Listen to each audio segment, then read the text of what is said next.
Álvaro Enrique nació en México en 1969, donde vive actualmente.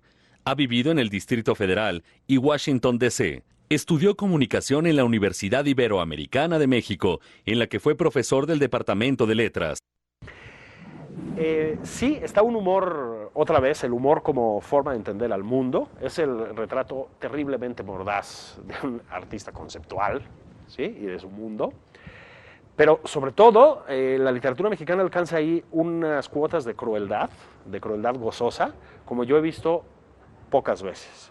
Pocas, de verdad, ¿eh? El primer gran momento es muy cercano al inicio, que es cuando accidentalmente uno de los personajes incidentales de la novela cae de la cornisa donde están abismándose todos.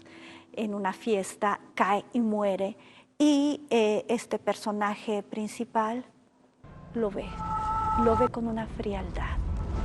Entonces esa coincidencia me parece maravillosa, y sobre todo que aunque no se menciona como parte de la instalación, sí es el instalador el que deja esa presencia instalada en la acera al inicio de la novela, y que va de acuerdo con un comentario que tiene que ver con el hecho de que el instalador desconfía del futuro y por eso hace este tipo de manifestaciones tan abiertas y espaciales, en fin.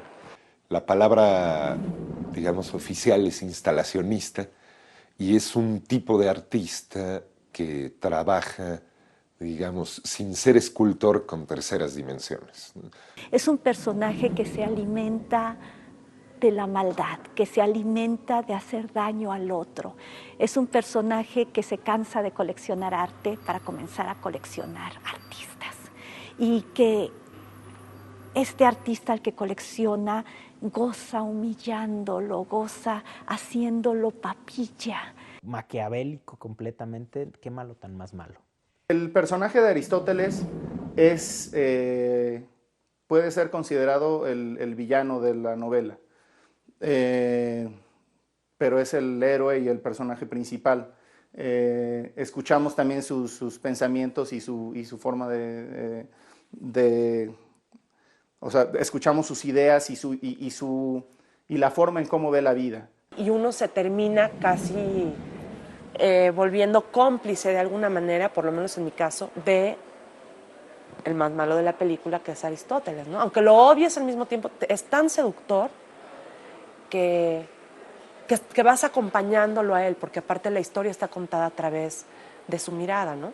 Cuando escribí esta novela en los años 90, las cosas estaban cambiando a gran velocidad en México, o habían cambiado a una velocidad superior, creo, a la que éramos capaces de digerir.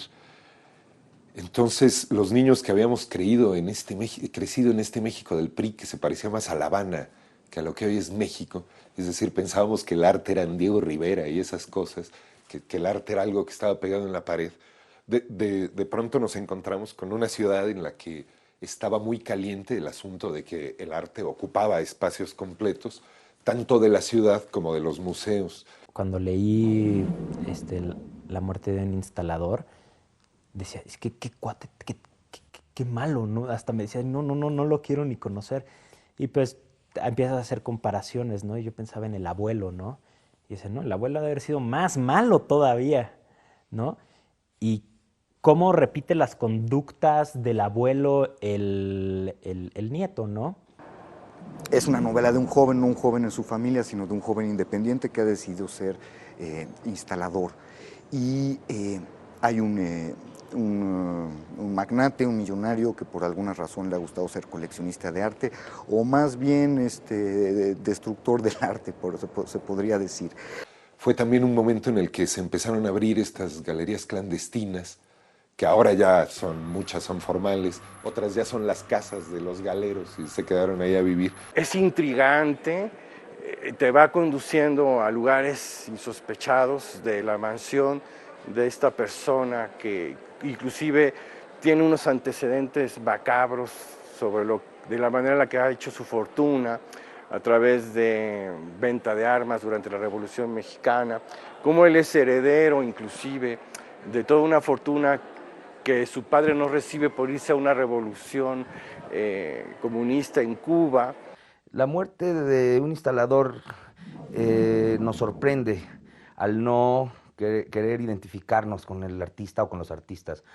Siempre son seres menores los artistas, son personajes segundones, aspiracionales, adictos, pero en su aspiración o en su adicción no tienen un objeto que pudiéramos nosotros encontrar como el fin que justificara todo ese terror social o toda esa especie de teatro donde dan lo mejor de sí, pero en realidad demuestran que no tienen nada que dar. Es como la política de ficción, es una gran verdad, y una gran verdad llena de mentiras.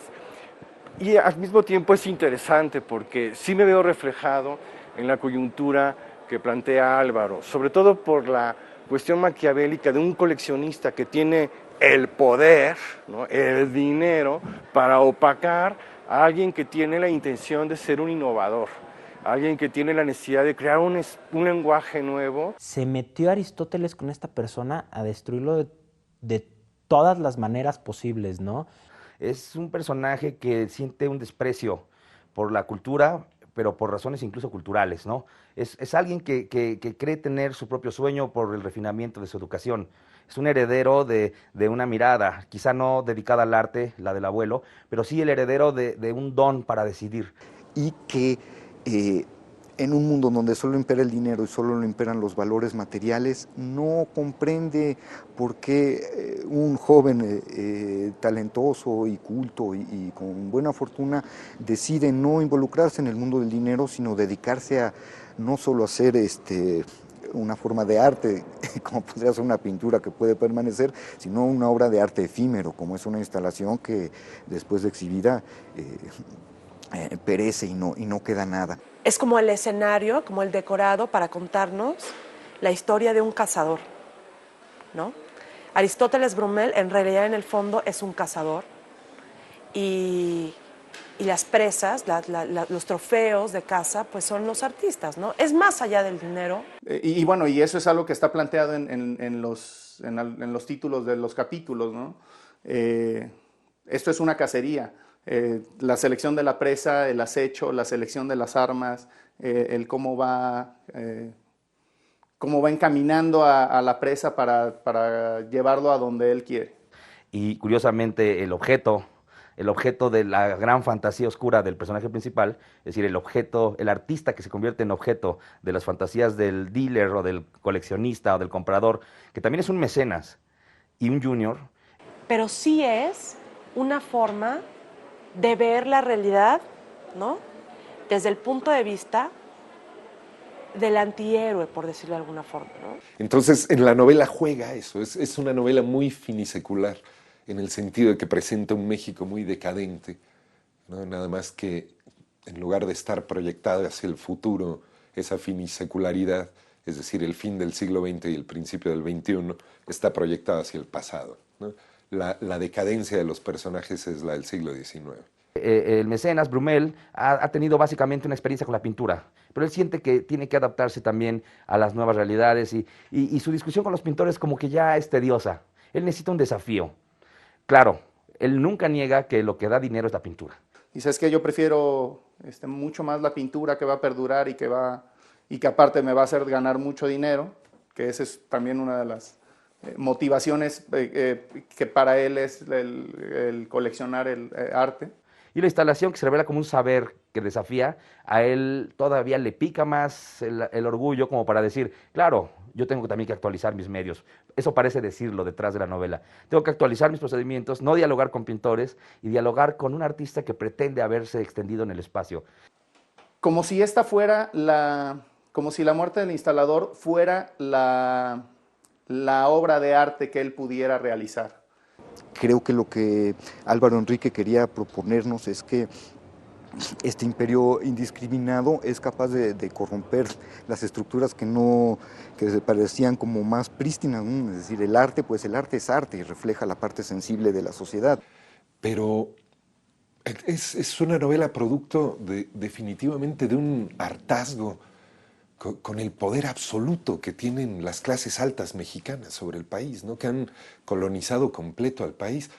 el poder absoluto que tiene la clase política, ¿no? Que no tiene límites, a la que no meten a la cárcel nunca, ¿no? El poder absoluto que tienen los policías también, ¿no? Si te agarra un policía en una esquina, básicamente te puede asaltar si quiere. Por supuesto que uno crece después y descubre que hay matices, ¿no? Que la mayoría de los funcionarios públicos pues, son gente normal, que está haciendo servicio público, que la mayoría de los polis, si pueden, te ayudan, etcétera.